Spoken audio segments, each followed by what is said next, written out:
In the deep black of space, far from stars and worlds, a small machine drifted. It was old, broken, almost forgotten. For centuries it had remained silent, nothing more than space junk floating in the void. Then, without warning, the machine woke. A red light blinked weakly. Circuits hummed. The machine remembered its purpose, and in a voice full of static, it began to speak. SOS. SOS. This is Deathworlders. The message repeated again and again, carried across the cold emptiness of the galaxy. At first no one heard. The signal was faint, distorted by distance and time, but space is vast and patient. Eventually the call reached a listening post on the edge of alien space. Inside the post, a lone operator, a member of a thin and gentle species, leaned forward in confusion. The sound was broken, strange, yet one word was clear. A word that chilled his blood. Deathworlders. The operator froze. His body shook. He had heard the stories as a child. Every species knew them. Deathworlders were not a myth, they were real. And if their signal had been triggered, it meant something terrible. The operator rushed to his commander, his voice trembling. The recording was played again, this time to the entire command hall. SOS. Deathworlders. Silence filled the room. Some covered their faces. Others stared in disbelief. For a moment, no one dared speak. Finally, an older officer whispered, "This cannot be. They are gone. They were meant to be gone." But the evidence was right, there. The beacon was active, and it spoke their name. Across the galaxy, word spread like fire. Fleets listened, governments argued, and old fears rose again. Species that had fought wars centuries ago now united in dread. The same whispers traveled from world to world. The Deathworlders are awake. In one council chamber, a reptilian leader slammed his clawed hand on the table. "We must silence this signal before it is too late. If they rise, none of us will survive." Another, species insect-like and cautious, hissed in fear. "Do not provoke them. The Deathworlders are chaos itself. If they are alive, they will come." Meanwhile, the signal kept moving. It passed through nebulae, bounced across stars, echoed in long-dead systems. It reached smugglers, pirates, and traders, each one spreading the tale further. The galaxy was buzzing with fear, but no one dared to act. The Deathworlders had always been a legend of destruction. Their homeworld, Earth, was said to be a nightmare planet. Gravity stronger than most species could endure, weather violent and unpredictable, animals and plants both poisonous and deadly, a world where even the ground shook with earthquakes, and the skies burned with storms. And yet from that terrible place a species had risen, humans. They had been quiet for centuries. Vanished, some thought. Others whispered that they had gone into hiding, waiting for the right time to return. And now, the beacon had spoken. In a remote system, a group of alien scavengers picked up the message. Their captain laughed nervously.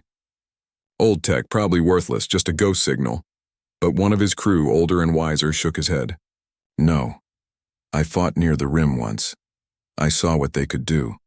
A single human ship destroyed an entire fleet. Do not laugh, Captain. This is not a ghost. This is a warning." The captain's smile faded. He looked again at the broken message. Each time the word repeated, it felt heavier. Deathworlders. Back on the listening post, panic grew. Messages were sent to the central government. But the government was slow, afraid to admit the truth. Denial was easier than facing what might come. The operator who had first heard the signal sat alone, listening to it repeat endlessly. Something in the voice, broken, static-filled, felt wrong. Was it really a call for help? Or was it something else? A trap. He leaned closer, whispering to himself. Who triggered you? Who set you free? Because one thing was clear. This beacon was not supposed to activate on its own. Someone, or something, had turned it on. And if that someone wanted the Deathworlders to rise again, the galaxy was in danger. As the signal spread further, it finally reached a system that should have remained quiet. A system that humans themselves once used as a forward base. Old machines hidden in the dark woke from their slumber. Rusted satellites turned their sensors toward the stars. Deep within abandoned stations, screens flickered to life. And then, movement. From the shadow of a long-dead moon, a vast shape emerged. A warship, scarred and ancient but still alive. Its engines rumbled like thunder. Its hull bore the markings of Earth. The ship listened to the beacon. It heard the word, Deathworlders. And with that, the ship turned toward home. The Armada was beginning to wake. The signal spread like fire through the void, and everywhere it went it carried fear.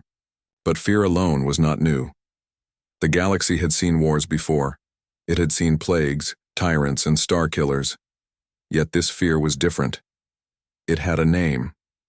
Deathworlders. In the central archives of 1,000 species, there were warnings, scattered, records, and half-forgotten tales. Most were incomplete. Many were unbelievable. But together they painted a picture of a species unlike any other. In one council chamber, deep within the shining towers of a peaceful world, the elders gathered to debate. An aged scholar, his skin pale and fragile, rose to speak. He carried with him an old data slate. His voice trembled, but not from age, from memory. "They come from a planet called Earth," he said, "a world of violence and fire. I studied it once, long ago. Gravity there is nearly double what most of us endure. Their storms tear cities apart. Their seas rise with waves higher than our towers. Their beasts have teeth, claws, and venom designed to kill. Even their plants are dangerous, covered with thorns, poisons, or choking vines." The chamber fell silent. "And yet," the scholar continued, "they survived. No, they thrived." The younger members looked uneasy. One of them asked, "But surely this is exaggeration. How could any species grow strong in such a place? Most would die within a generation." The scholar's eyes hardened. "Exactly. That is why they are feared. On worlds where we would perish, they grew. Their bodies adapted, their minds sharpened, their will hardened like iron." Another voice cut in, this one from a soldier who had seen combat. "My grandfather fought during the Rim skirmishes. He told me of humans. He said they fought with fire in their eyes. They did not stop when wounded. They did not surrender even when outnumbered. He said a single human squad could fight until the last heartbeat." Several in the chamber hissed in disbelief, but the soldier pressed on. "You can laugh if you like, but my grandfather never lied. He said to face them was to face death itself." Whispers spread across the room. Old memories, old rumors rising again. Far away, on another world, alien children whispered the same stories in the dark. Tales of Deathworlders who once defeated entire empires. Tales of battles where human ships, crude and scarred, smashed through fleets 3 times their size. Stories of warriors who charged into firestorms carrying their wounded comrades on their backs. For some, these were bedtime horrors. For others, they were warnings carved into law. Do not provoke Earth. And yet, Earth had been silent for centuries. Many believed the Deathworlders had finally destroyed themselves, burned away by their own aggression. Others claimed they had left the galaxy altogether, vanishing into unknown space. But now, the beacon had spoken. On a mining colony at the edge of known space, workers gathered around a hollow screen, watching the broken SOS play on repeat. Their voices shook. "Is it real?" one miner asked. An older one, scars across his body, nodded slowly. "I saw them once, during the rebellion wars. They fought not for riches, not for conquest, but for survival. You could shoot one and he would fall. And then he would crawl forward, still fighting. If the humans are returning, may the stars help us all." The miners fell into silence, each imagining the same thing. Dark ships rising, eyes full of fire, voices cold with vengeance. But not all species felt only fear. In secret places where the oppressed and enslaved whispered of freedom, the name brought hope. Deathworlders, one captive muttered in chains. If they return, maybe our masters will finally fall. Others nodded, their eyes bright with desperate belief. To them, the humans were not monsters. They were legends of resistance, warriors who never bowed, even to impossible odds. Back in the council chamber, the debate raged on. One elder slammed the table. We must unite our fleets. If the Deathworlders rise, they will crush us all. Another shook his head. Fool. To threaten them is to invite death. Do you not understand? Their entire existence is struggle. Where we see disaster, they see challenge. Where we see impossible, they see victory. We cannot fight them as we fight each other. They will endure. They will adapt. They will win. The argument grew louder, more desperate, and all the while the signal continued its endless cry. SOS. Deathworlders. But what did the message mean? Was it truly a call for help? Or was it something else? A warning, perhaps, or even a lure? The scholar who had spoken earlier sat quietly, staring at the ancient slate in his hands. On it was a fragment of human writing, preserved from centuries ago. He whispered the words to himself, though no one else heard. We are the children of Earth. We do not fear the darkness, for we were born in it. We do not fear the void, for we have walked through it. If you come for us, know this. We will endure. We will fight. We will win. The words chilled him even now. He looked up at the council and said softly, Pray the signal is false, because if it is true, the galaxy will never be the same. Outside, in the endless night of space, more ancient machines stirred. More ships woke from their long sleep. And deep within the shadows of Earth's orbit, something vast and terrible was opening its eyes. The legend was no longer just a story. It was becoming real. The galaxy was not quiet anymore. Everywhere, whispers of the Deathworlders filled the air. On peaceful planets, in trade stations, even in pirate dens, the word repeated like a curse. Humans. And while governments argued, and fleets hesitated, one alien scout ship made a choice. The vessel was small, built for stealth, not war. Its hull shimmered like glass, designed to blend into the dark. Inside sat Captain Reinar, a feathered being from a cautious race known for curiosity. He had listened to the signal for days. SOS. Deathworlders. Over and over, like a heart that refused to die. Others wanted to run from it. But Reinar wanted proof. If humans were truly returning, he had to see with his own eyes. Set course for Sol System, he ordered, his voice steady, though his crew shifted nervously. The ship slipped through the void, unseen and unheard. Weeks later, it crossed the border into forbidden space, territory long abandoned, long feared. At first they saw nothing, dead satellites, silent stations, empty space. The crew relaxed. Maybe it was only a myth. Maybe the Deathworlders were gone after all. But then, shadows moved. A massive shape drifted out of the dark, eclipsing the stars. It was not sleek like alien ships. It was brutal. Slabs of metal welded into a beast of war. Its surface was scarred with burns, holes patched with ugly armor, weapons bristling from every angle. It was a human warship. Though old, though scarred, it still breathed power. Engines rumbled deep within its belly, and faint blue light shimmered along its hull. Reinar's crew froze. None dared to speak. They felt like insects watching a predator wake. Is it active? One whispered. Before Reinar could answer, the warship's eyes opened. Rows of glowing windows lit up, and massive cannons rotated into position. It sees us, Reinar said softly. His feathers trembled. Panic filled the scout ship. Alarms rang. One crew member shouted, "We must flee. If they fire, we are dead." But flight was impossible. Human sensors locked onto them. A sharp, cold signal pierced their ship's systems. Warning detected. Power down. Do not advance. The crew obeyed instantly. Engines cut, weapons offline. The scout floated helplessly in the dark. Then, through the static of the comms, a new voice spoke. It was deep, heavy, and filled with something alien species had never felt before. Authority. "You are trespassing in Sol space," the voice said. "Identify yourself." The crew looked at Reinar. He swallowed hard.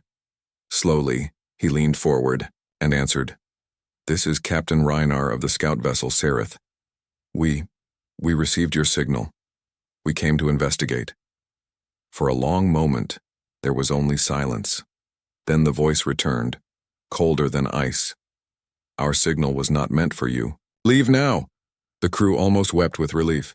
"Permission to escape!" But before they could turn away, one officer on the alien ship made a terrible mistake. Driven by fear, he tried to scan the human warship. Just a simple energy sweep, desperate for information. The humans noticed instantly. The warship moved. Faster than anything that size should. In a heartbeat, it swung into firing position. A single cannon turned, glowing with restrained power. The comms roared again, but this time there was no calm. It was thunder. "You dare scan us?" Reinar shouted at his officer, but it was too late. The humans had already answered. A flash of light tore across space. Not a full shot, not enough to destroy, but enough to send a warning. The beam carved through the void, missing the scout ship by only a few kilometers. The blast shook their hull like a giant's fist. Screams filled the cabin. Lights flickered. Consoles sparked. The crew clung to their stations, certain the next shot would finish them, but it didn't come. Instead, the human voice returned. Quiet again, but no less terrifying. "Run. Tell your masters. The Deathworlders are awake." And then, as if dismissing insects, the warship turned away. Its engines roared, and slowly other shapes began to appear in the dark. Dozens, maybe hundreds. Warships rising from shadow, as if the stars themselves were being replaced. The Sereth fled.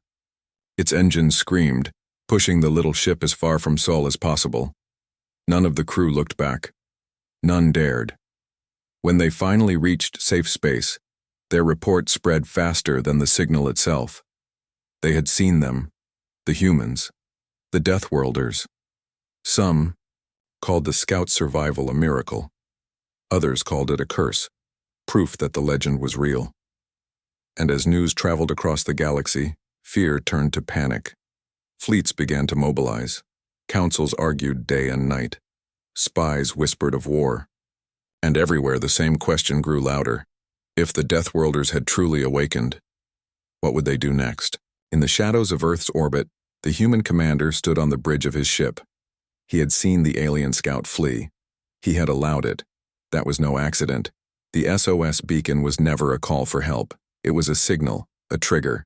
And now, the message had been delivered. The galaxy knew. The Deathworlder Armada was awake. The galaxy was holding its breath. The scout's story spread like lightning. Whole worlds panicked, fleets scrambled, and rulers argued. But beyond the noise, beyond the fear, something ancient was stirring. In the Sol system, silence was broken by thunder. One warship had already awakened, scarred and brutal. But it was not alone. Across the system, hidden in shadows, in asteroid, fields beneath dead moons, other giants were rising. Engines long cold flickered with blue light. Massive cannons hummed with restrained power. Hulls patched and scarred from forgotten wars opened their eyes once more. The Deathworlder Armada was waking. On the flagship Iron Resolve, Commander Marcus Kane stood on the bridge. He was a tall man, his face carved by years of battle. His uniform was old. Colors faded, but his presence filled the room like fire. He looked at the stars, then at the glowing beacon signal still pulsing across the void. "It worked," he said quietly. They heard it. His officers watched him in silence. Every one of them was a survivor. They were not young. They were hardened. Scars on their faces, metal in their bones, eyes that had seen too much. "They will come for us now," Kane continued. They always do. But this time, it will be different. Across the system, more ships came alive. From the black surface of Jupiter's moon Io, buried under centuries of ash, a massive dreadnought rose. Its hull was jagged, its weapons ancient railguns the size of towers. Dust fell away as its engines thundered to life. Near the rings of Saturn, hidden within the rocks, smaller attack craft swarmed like hornets, moving with deadly precision. Their pilots strapped in, hearts steady. They had trained for this moment, their entire lives. And near the dead shell of Mars, shipyards once thought abandoned lit up. Whole fleets slid from dry dock, half rusted but deadly. To other species, these ships would look ugly, even broken. But to humans, they were perfect. They were not built to look beautiful. They were built to endure. Every plate of metal carried scars. Every weapon had fired before. These were not museum pieces. They were survivors, just like their crews. On the flagship, a young officer finally spoke. "Commander, why now? Why wake the Armada after so long?" Kane turned, his eyes hard as stone. "Because the galaxy forgot. They thought us gone. They thought us weak. Someone wanted to remind them." The officer hesitated. "And what if they fear us again?" Kane's voice was like steel. "Then they remember the truth. Fear is better than chains. Fear is better than silence." Out in the void, transmissions spread faster than light. Alien ships caught fragments of human chatter, coded, sharp, terrifying. One message was clear: "Armada, awake, stand ready." The galaxy shivered. In alien capitals, chaos reigned. One insectoid council shouted in terror, "They are rising! We must strike now before their fleet grows stronger." Another species, reptilian and proud, slammed their claws on the table. "Fool! Strike them, and they will burn us all. Did you not hear the scout's warning? They—" "Let him live so we would know. They want us to come." And in the hidden corners of the galaxy, where slaves and rebels whispered of freedom, the message carried another meaning. Hope. "If the Deathworlders are awake," one whispered in chains, "maybe our masters will finally fall." Back in Sol, the fleet gathered. One by one, the warships formed into lines, dreadnoughts at the center, carriers flanked by swarms of fighters, cruisers and destroyers filling the gaps. Hundreds of ships, scarred but alive, ready to fight again, the two. Stars themselves seemed dim against the iron wall of human steel. On the bridge of iron resolve, Commander Kane raised his hand. "Signal the Armada." A single tone rang out across every ship. Pilots, gunners, engineers, all straightened in unison. Kane's voice carried across the fleet. For centuries, they thought us gone. For centuries, they told stories of our death. But we are still here, and we are still human. A silence followed. Then he said the words that would echo across history. "Deathworlders, stand ready." The fleet roared to life. Engines burned brighter, weapons locked, shields rose. The Armada was not hiding anymore, it was awake. The galaxy was no longer calm. For centuries, the name of the Deathworlders had been nothing more than a whisper.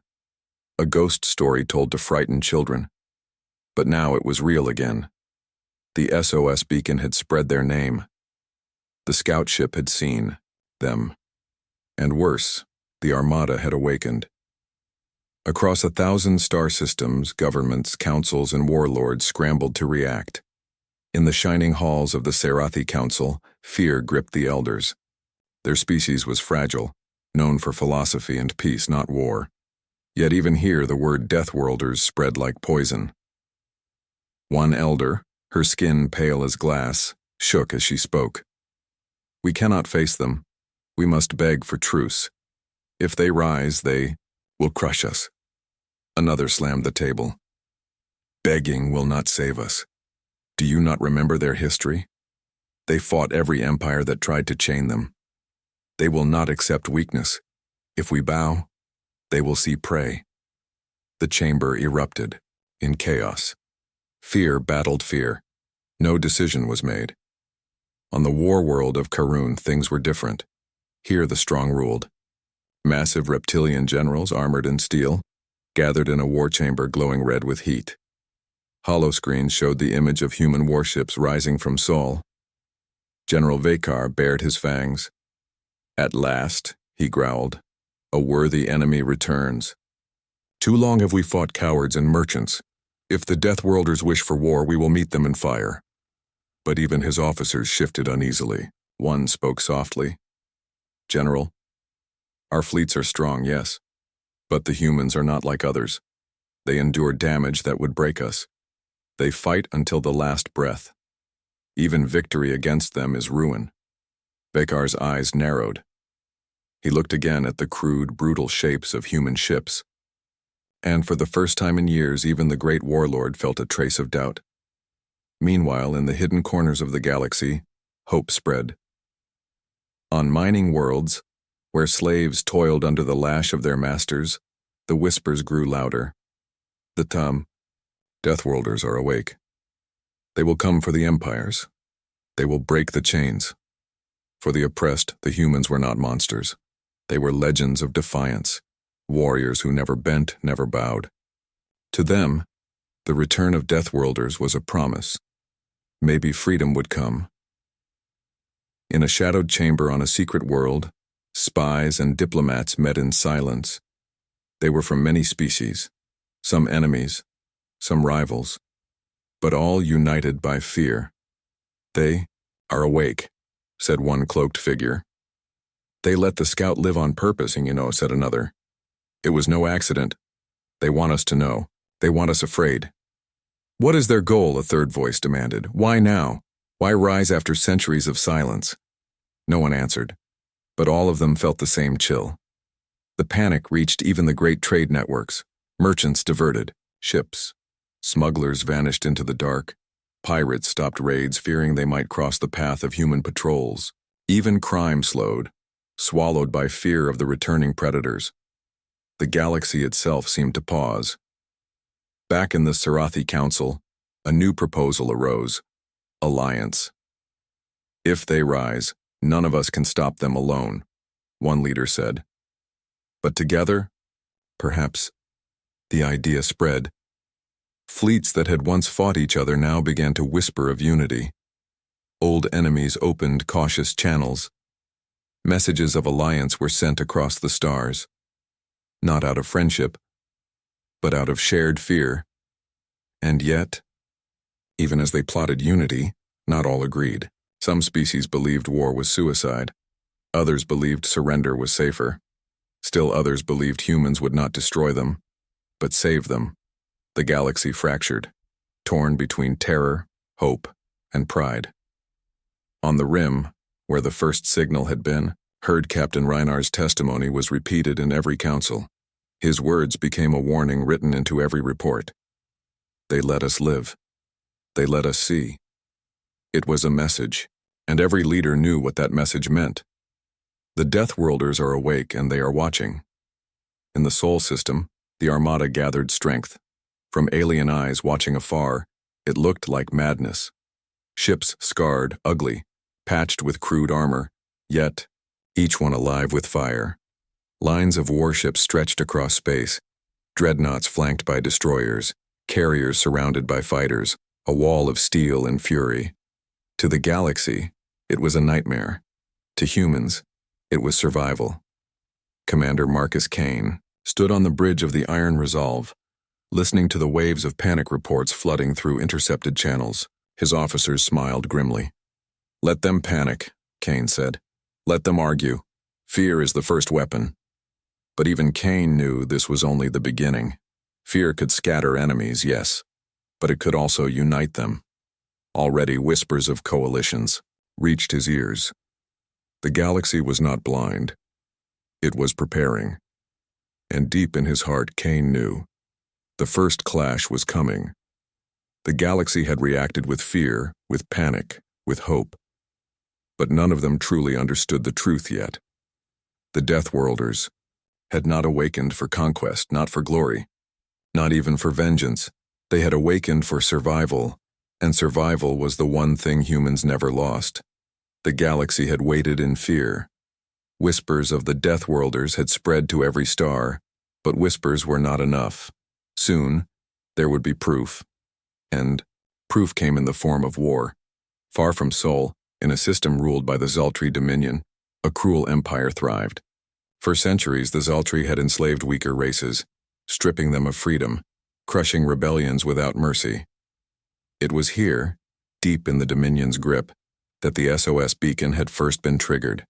Many believed the Dominion themselves had set the trap, hoping to lure humans into the open, expose them as weak, or prove the legend false. But they had miscalculated. When the Armada came, it was not quiet. It was thunder. The first human ships dropped out of faster-than-light travel. In a blaze of light, ugly and scarred, they did not glide like the ships of other species. They arrived like iron fists slamming into the void. The Dominion fleet was ready. Hundreds of sleek warships formed a wall, their hulls shining with polished armor, their weapons humming with precision. The Zaltri commanders laughed. "Deathworlders are only myths," one declared. "We will end the story today." But the humans did not laugh. On the bridge of the flagship Iron Resolve, Commander Marcus Kane stood tall. His fleet stretched out around him, a line of metal scars and burning engines. His voice rang through every ship. "Today, they will remember who we are. Today, the galaxy sees the truth." The battle began. The Zaltri fleet fired first, a storm of energy blasts and missiles screaming across the void. The sky lit up with death, but the human ships did not scatter. They did not retreat. They endured. Shields flared, armor burned, but the line held. Where alien ships would have broken, the Deathworlders pressed forward. Then came the answer. Human. Railguns roared, magnetic cannons hurling solid slugs the size of vehicles. Each impact tore holes through the sleek Zaltri ships, punching through shields, ripping through hulls. Lasers followed, crude but powerful, carving scars into enemy formations. The void shook with fire. On the Dominion's command ship, officers screamed in panic. "Their weapons too strong, they are closing the gap." "Impossible," their admiral shouted. "Hold the line, we outnumber them." But numbers meant little against humans. Fighters swarmed from human carriers, not fragile drones but piloted. Craft flown by men and women who had trained on the deadliest world in the galaxy. They moved with reckless precision, weaving through enemy fire, striking engines, tearing apart cruisers. Even when a human fighter was destroyed, its pilot fought to the last moment, guiding their ship into enemy hulls, turning death into a weapon. The Zaltri had expected a clean victory. Instead, they found themselves drowning in chaos. On the Iron Resolve, reports flooded in. Indomitable has taken heavy fire, but still advancing. Vanguard lost 2 decks, crew still fighting. Enemy formation breaking at the flank. Kane nodded grimly. Push harder. No mercy for slavers. His eyes burned. This was not conquest. This was justice. The Dominion had triggered the beacon. Now they would pay. The turning point came when the dreadnought Titan's Wrath opened fire. A railgun shot, larger than any other, tore straight through 3 Zaltri ships in a single line. The explosion was so massive it lit up the system like a false sun. The Dominion fleet faltered, ships scattered, discipline collapsed, and the Deathworlders pressed forward. Boarding craft launched, smashing into enemy hulls. Human marines stormed inside, brutal and relentless. Where aliens would surrender, humans fought hand to hand, knives against claws, fists against fangs. They moved like predators, every strike aimed to kill. The enslaved races aboard the Dominion ships watched in awe. For the first time in generations, they saw their masters bleed. Hours later, it was over. The once proud Dominion fleet was shattered. Wreckage burned in orbit, bodies drifting silently in the void. Survivors fled, their cries echoing across the stars. And at the heart of the battlefield, the Deathworlder Armada stood victorious. Commander Kane looked at the field of ruin. His voice was cold. Transmit. A signal was sent across the galaxy. Every channel, every frequency. No one could ignore it. The message was simple. This is the Deathworlder Armada. We are awake. We have answered the call. If you enslave, if you conquer, if you bring war to the weak, we will come for you. If you seek peace, we will stand with you. Choose carefully. The galaxy trembled. To the great empires, it was a warning. To the weak, it was hope. To the enslaved, it was freedom. The first clash had ended and the outcome was clear. The legends were true. The Deathworlders had returned, and they were unstoppable. The battlefield was silent. Wreckage drifted across the void, the broken remains of the Zaltree fleet glowing faintly against the stars. Smoke and fire clung to shattered hulls. The cries of the defeated had already faded into the emptiness, and, in the middle of it all, the Deathworlder Armada stood unbroken. Their ships were scarred, their hulls burned, but their lines were steady, their weapons ready. Where any other fleet would limp away, the humans looked stronger after the fight, as if battle itself fed their will. The galaxy was watching. Billions of eyes across 1,000 worlds saw the images of the first clash. And none could deny it anymore. The Deathworlders were real. The Deathworlders had returned. On the bridge of the flagship Iron Resolve, Commander Marcus Kane stood tall. His uniform was torn, a thin line of blood across his face, but his voice was steady. "Transmit," he ordered. Across every ship, every relay, every satellite that could hear, the message was carried into the stars. No empire, no colony, no distant outpost could ignore it. The screen flickered and the face of a human appeared. Hard eyes, scarred skin, the weight of a species behind him. "This is Commander Marcus Kane of the Deathworlder Armada," he began. His words were slow, heavy, each one striking like iron. "For centuries, you spoke of us as myths. For centuries, you told stories of monsters born on a killer world. You were right to fear us, but you were wrong to forget us." His gaze burned into the camera. "We are the children of Earth. We were forged on a world of storms, fire, and predators. We endured where others would die. We fought when others surrendered. We survived when the galaxy expected us to vanish. And now, we are awake." Across the galaxy, reactions exploded. On peaceful worlds, civilians wept in terror, imagining fleets of human warships burning through their skies. On slave worlds, the oppressed shouted with joy, daring to hope that chains might finally break. In the halls of empire, rulers clenched their fists, already calculating fleets and strategies. Some saw doom, others saw salvation, but none could look away. Back in the Dominion, the surviving Zaltree lords screamed in outrage. Their fleets, once unmatched, had been torn apart in a single clash. They demanded vengeance, swearing the humans would be destroyed. Yet, even they felt the truth deep in their bones. They had faced predators, not prey. To fight humans meant bleeding until nothing remained. Kane's message continued. "To those who enslave, who conquer, who prey on the weak, we are coming. Your time is ending. You will not hide behind chains or fear. We will find you." He paused and his tone shifted. "To those who seek peace, who stand for freedom, you are not alone. We will fight with you. We will bleed with you. We will survive with you. That is the Deathworlder way." The final words struck like thunder. "Make your choice. Stand with us or against us. But remember this. If you stand against humanity, you will not stand for long." The transmission ended. Silence followed. But in that silence, the galaxy changed forever.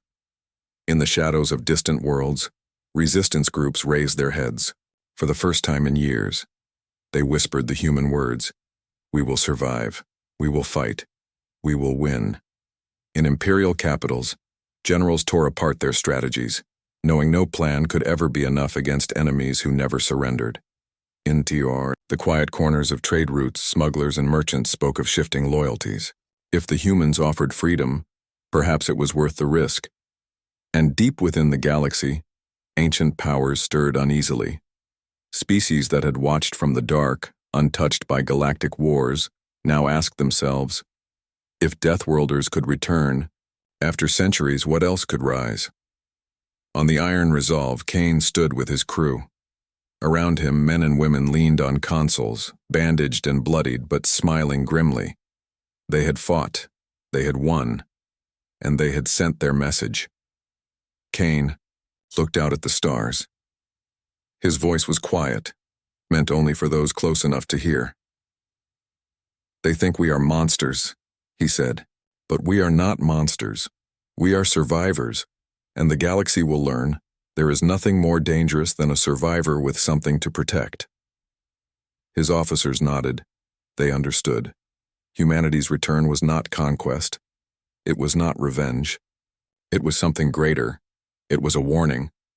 The beacon that had once whispered through the dark was silent now. It had done its job. The Deathworlders were awake, and the galaxy knew their name again. Some would run, some would bow, some would fight. But one truth would echo across every world, every station, every fleet. The Deathworlder Armada had returned, and the galaxy would never be the same.